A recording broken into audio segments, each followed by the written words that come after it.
ኖላዊ ሚዲያ የቤተ ክርስቲያን የሆነው አንድ አምላክ በሚሆን በአብ በወልድ በመንፈስ ቅዱስ ስም ሚያዝያ 23 በዚች ቀን ፀሐይና የአጥቢያ ኮከብ የተባለ ታላቅና ክቡር የሆነ የሰማዕቱ የቅዱስ ጊዮርጊስ የምስክርነት ፍጻሜ ሆነ። የዚህም ቅዱስ አባቱ መስፍን ነው። ስሙም አንሳጤዎስዮስ ይባላል። ከቀጰዶቅያ አገር ነው። የእናቱ ስም ቴዎብስታ ይባላል። ከፍልስጤም አገር ናት። ታናሽ ሆኖ ሳለ አባቱ አረፈ። 20 ዓመትም በሆነው ጊዜ የአባቱን ሹመት ሊቀበል ወደ ንጉሥ ዱድያኖስ ዘንድ ሄደ። ንጉሡም ጣዖት አቁሞ ጣዖትን እንዲያመልኩ ሰዎችን ሁሉ ሲያስገድዳቸው አገኘው።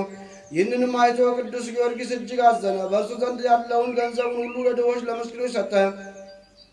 ባሮቹንም ነፃ አወጣቸው። ከዚህ በኋላ በንጉሡ ፊት ቆሞ በክብር ባለቤት በጌታችን ኢየሱስ ክርስቶስ አመነ። ንጉሡም አባበለው፣ ብዙ ቃል ኪዳንም ገባለት። እርሱ ግን አልተቀበለውም። ለመስማት እንኳ የሚያስጨንቅ ስቃይን አሰቃየው። ጌታችን ግን ያጸናዋል፣ ቁስሉንም ያድነዋል። 3 ጊዜም እንደሚሞት እርሱም እንደሚያስነሳው በአራተኛውም የምስክርነት አክሊልን እንደሚቀበል ነገረው። ቃል ኪዳንም ሰጠው። ስሙ በዓለሙ ሁሉ የተገለጠ ይሆን ዘንድ በተጋድሎና መከራ በመቀበልም ጽኑ በሆነ ስቃይም 7 ዓመት እንደሚኖር መላእክትም እንደሚያገለግሉት ነገረው። ንጉሡም ቅዱስ ጊዮርጊስ ባለመታዘዙና ባለመመለሱ እጅግ አዘነ። ስለዚህም አትናቴዎስ የሚባል ታላቅ ሰራተኛ አመጣ። እርሱም መርዝን ቀምሞ በጽዋ መልቶ አስማት ደግሞ እንዲጠጣ ለቅዱስ ጊዮርጊስ ሰጠው። ወዲያውኑ የሚሞት መስሎት ነበር። ቅዱሱም ያንን ጽዋ ጠጣው፣ ምንም ጉዳት አልደረሰበትም። ያ መሰሪም በክብር ባለቤት በጌታችን በኢየሱስ ክርስቶስ አምኖ በሰማዕትነት ሞተ። ከእርሱም ጋር ሌሎቹ ብዙዎች ሰዎች በሰማዕትነት ሙተው የሕይወት አክሊል ተቀበሉ። ቁጥራቸውም 30,700 ነፍስ ነው። ቅዱስ ጊዮርጊስም በዱድያኖስ በሰባ ነገሥታት ፊት በቆመ ጊዜ በዚያም የተቀመጡባቸው የእንጨት ወንበሮች ነበሩ። ቅዱሱንም እሊህን የተቀመጥንባቸውን ወንበሮች እንዲበቅሉ እንዲያብቡና እንዲያፈሩ ታደርጋቸው ዘንድ ከአንተ እንሻለን አሉት። በዚያን ጊዜም ጸለየ፣ እንዳሉትም አደረጋቸው። ይህንንም ድንቅ ሥራ አይተው ቁጥር የሌላቸው ብዙ አሕዛብ በጌታችን አመኑ።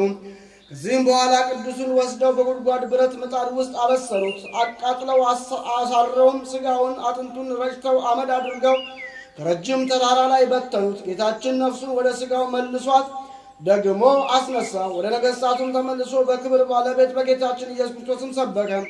ቁጥር የሌላቸው አሕዛብ አይተው አደነቁ። በጌታችን አምነው በሰማዕትነት አረፉ። ነገሥታቱም ደግሞ ሙታኖችን ብታስነሳ አምላክህ እውነተኛ አምላክ እንደሆነ እናውቃለን፣ በእርሱም እናምናለን አሉት። ቅዱሱም ጸለየ። ከጉድጓድም ውስጥ ወንዶችና ሴቶች ጎልማሶችንም አስነሳላቸው። እነዚያም በክብር ባለቤት በጌታችን ስም አስተማሩ፣ የገሃነምን ወሬ ተናገሩ። ጥምቀትንም ተቀብለው ተመልሰው አረፉ። ከሃዲያን ነገሥታት ግን ሙታንን ያስነሳ አይደለም የረቀቁ ሰይጣናትን አሳየህን እንጂ ብለው ተከራከሩት። ከዚያም ከጭንቀታቸው ብዛት የተነሳ ከአንዲት ድሃ ሴት ዘንድ አስጠበቁት። እርሷም እንጀራ ልትለምንለት ወጣች። የእግዚአብሔርም መልአክ በላዩ ከበጎ ነገር ሁሉ የተመላ ማዕድን አቀረበለት። የዚያች መበለት የቤቷ ምሰሶ ቅርንጫፍን አበቀለ፣ ታላቅም ዛፍ ሆነ። ያቺም መበለት በተመለሰች ጊዜ የቤቷ ምሰሶ ቅርንጫፍ አብቅሎ ታላቅ ዛፍ እንደሆነ ስለ ማዕዱም ይህ ታላቅ ምልክት አይታ የክርስቲያኖች አምላክ ሰው ተመስሎ ወደ እኔ መጣ አለች። ቅዱሱም እኔ አምላክ አይደለሁም የአምላክ ባሪያ ነኝ እንጂ አላት። እርሷም እንዲህ ብላ ለመነችው፣ የአምላክ አገልጋይ ከሆንክ ቸርነት እንድትደርስልኝ እለምንሃለሁ። ዕውር፣ ደንቆሮ፣ ዲዳ፣ ጎባጣ የሆነ ልጅ አለኝና ታድንልኝ ዘንድ እለምንሃለሁ። ስለ ጌታችን እምነትም አስተማራትና በመስቀል ምልክት አማትበው ያን ጊዜም አየ። ቅዱሱም በሌላ ጊዜ እንዲሰማ እንዲናገርና እንዲሄድ እንዲያገለግለኝም እኔ እሻለሁ አላት። በዚህ ጊዜ ንጉሥ በአገሩ ሜዳ ውስጥ ሲዘዋወር ያቺን ዛፍ አይቶ አደነቀ። ስለ እርሷም ጠየቀ። ቅዱስ ጊዮርጊስ በእርሷ ዘንድ የተቀመጠባት የዚያች መበለት የቤቷ ምሰሶ እንደሆነ ነገሩት። ንጉሡም ተቆጣ። ቅዱሱንም ከዚያ ወስዶ አስገረፈው፣ በመንኰራኵርም አበራዩት። ሙቶም ከከተማ ውጭ ጣሉት። ጌታም ከሞት አስነሳ። ወደ ነገሥታቱም ተመለሰ። ንጉሡም አይቶ ደነገጠ፣ ስለ ሕይወቱም አደነቀ። ከዚህ በኋላ ይሸነግለው ዘንድ ጀመረ። በመንግሥቱ ላይም ሁለተኛ ያደርገው ዘንድ ቃል ገባለት። ቅዱስ ጊዮርጊስም እየዘበተበት ነገ በጠዋት ለአማልክቶች መሥዋዕትን አቀርባለሁ፣ አንተም ሕዝቡ እንዲሰበሰቡ እዘዝ፣ እኔ ስሰዋ እንዲያዩ አለው። ንጉሡም እውነት የሚሰዋ መስሎት ደስ አለ። ወደ ቤተ መንግሥቱም እልፍኝ አስገብቶ አሳደረው። ለጸሎትም ተነሳ። የዳዊትንም መዝሙር አነበበ። የዱድያኖስ ሚስቱ እለእስክንድርያ ንግሥት ሰምታ ቃሉ ደስ አሰኛት። የሚያነበውና የተረጉምላት ዘንድ ለመነችው። እርሱም እግዚአብሔር ዓለምን ከፈጠረበት ሰው እስከሆነበት ጊዜ የሆነውን ሁሉ ሊያስረዳትና ሊያስገነዝባት ጀመረ። ትምህርቱም በልቦናዋ ተቀርጾ በክብር ባለቤት በጌታችን አመነች። በማግስቱም ቅዱስ ጊዮርጊስ ለአማልክት ሲሰዋ ለማየት ሰው ሁሉ እንዲሰበሰብ አዋጅ ነጋሪ ዞረ። የቤቱንም ምሰሶ ያበቀለላት ያቺ መበለት ሰምታ እውነት መስሏት እጅግ እያዘነች ልጇን ተሸክማ እያለቀሰችን መጣች። ቅዱስ ጊዮርጊስም ባያት ጊዜ ፈገግ አለ። ልጅሽን በምድር ላይ አኑሪው አላት። ከዚያም ልጇን ጠርቶ ወደ አጵሎን ሂድ፣ ወደ እኔም ይመጣ ዘንድ በክብር ባለቤት በጌታ ኢየሱስ ክርስቶስም እዘዘው አለው። ያን ጊዜ ያ ልጅ ድኖ ቅዱስ ጊዮርጊስ እንዳዘዘው ወደ ጣዖቱ ቦታ ሄዶ አዘዘው። በጣዖቱ ያደረ ያ ርኩስ መንፈስ ከማደሪያው ወጥቶ ቅዱስ ጊዮርጊስ ወዳለበት መጥቶ እኔ ሰውን ሁሉ የማስት እንጂ አምላክ አይደለሁም ብሎ በሕዝቡ ሁሉ ፊት አመነ። ቅዱስም ትውጠው ዘንድ ምድርን አዘዛት። ወዲያውኑ ዋጠችው። ጣዖታቱንም ከአገልጋዮቻቸው ጋር አጠፋቸው። ንጉሡም ከወገኖቹ ጋር አፈረ። ብስጭትና ቁጣንም እንደተመላ ወደ ንግሥት ሚስቱ ዘንድ ገባ። እሷም አምላካቸው ጽኑና ኃያል ነውና ክርስቲያኖችን አትጣላቸው አላልኩህም? ምን አለችው? ይህንንም ከእርሷ ሰምቶ በእርሷ ላይ እጅግ ተቆጣ። ወደ ክብር ባለቤት ክርስቶስና የተከበረ ጊዮርጊስ እንዳስገባ ታወቀ። ከዚህ በኋላ ከከተማ ውጭ እንዲጎትቷት በመጋዝም እንዲሰነጥቋት አዘዘ። የሰማዕትነትንም አክሊልን በመንግሥተ ሰማያት ተቀበለች።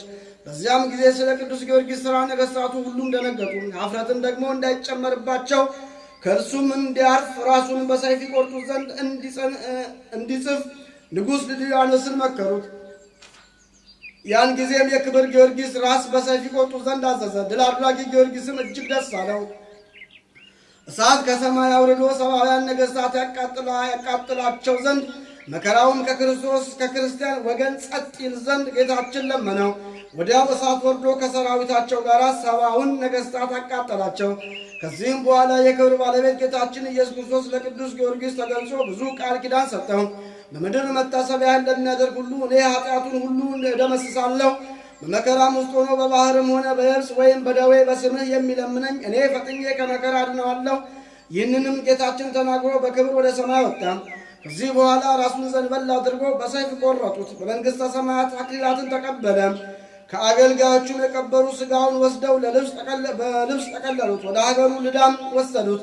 ቤተ ክርስቲያንም ሰርተው በውስጡ አኖሩት። ከእርሷም ቁጥር የሌላቸው ብዙዎች ድንቆች ተአምራቶች ተገለጡ። ለእግዚአብሔር ምስጋና ይሁን።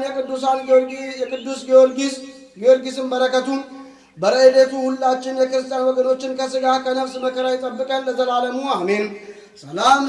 ሰላም ለከ ሰርዌ ሰማዕታት አእላፍ ዘሞገሰ ስምከ በጻም መንገለ ኩሉ አጽናፈ ቅድመ ፀሐይ ብሩህ ዘያርብ ለዝልፍ ሕማመየ ዝሩ ነሲአከ ወፀዊረከ በአፍ ጊዮርጊስ ቀሊል ክንፍ ከራድዮኖፍ ሰላም እብል እዶተ ሱዋ ወአምተኒ ሰላሰ ወሰባ ሶበ ነጸሩ ክሱተ ስብሐተ ሰማያት ህቡአ እንዘ ይትባደሩ በአውደ ነገሥት ሰባ ምስለ ጊዮርጊስ ዘፈጽሙ ሰማ። በዚች ቀን ተአምራትን እስካሳየ ድረስ የተጋደለ ቅዱስ ሮቆ አረፈ። በአንዲት ዕለትም ለጸሎት ቆሞ ሳለ የንዳድ ትንኝ ነደፈው። ቁስሉን እያሳየ በብዙ ለቅሶ ወደ ጌታችን ለመነ።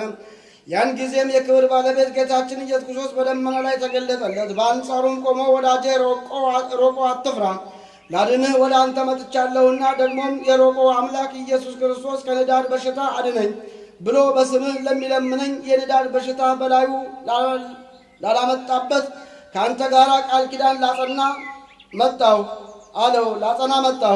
ይህንንም ብሎ በታላቅ ክብር ወደ ሰማይ አረገ። ቅዱስ ሮቆም በብዙ ገድል ተጠምዶ ኖሮ በሰላም አረፈ። ለእግዚአብሔር ምስጋና ይሁን፣ እኛንም በዚህ ጻድቅ ልመና ይማረን ለዘላለሙ አሜን። ሰላም ለሮቆ መስተጋድል ህሩይ አስተርአዮ አምላክ በደመና ሰማይ ሶበ ቁስላቲሁም አራዮ ዘምስለ ብካይ ጸገዎ ኪዳነ ምሕረት በጸሆ ስሞ ሰናይ ከመንብድብድ ይድህን ብእሲ ድውይ። አንድ አምላክ በሚሆን በአብ በወልድ በመንፈስ ቅዱስም ሚያዝያ 24 በዚህች ቀን ዜናው በመጋቢት 18 ቀን የተጻፈ የቅዱስ ኤስድሮስ ባልንጀራ ቅዱስ ጻና በሰማዕትነት አረፈ። በዚች ቀን ለአባቶች ሊቃነ ጳጳሳት 65ኛ የእስክንድርያ ሊቀ ጳጳሳት አባ ስንትሉ አረፈ።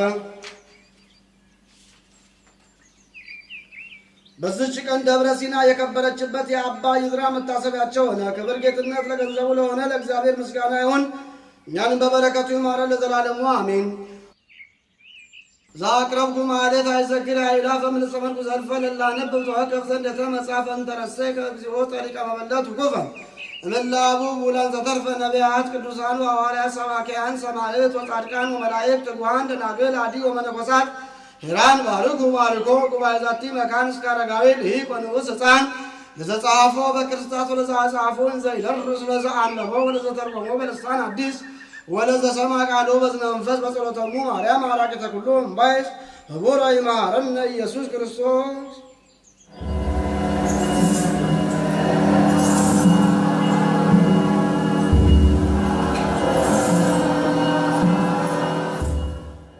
ኖላዊ ሚዲያ የቤተ ክርስቲያን የሆነውን ብቻ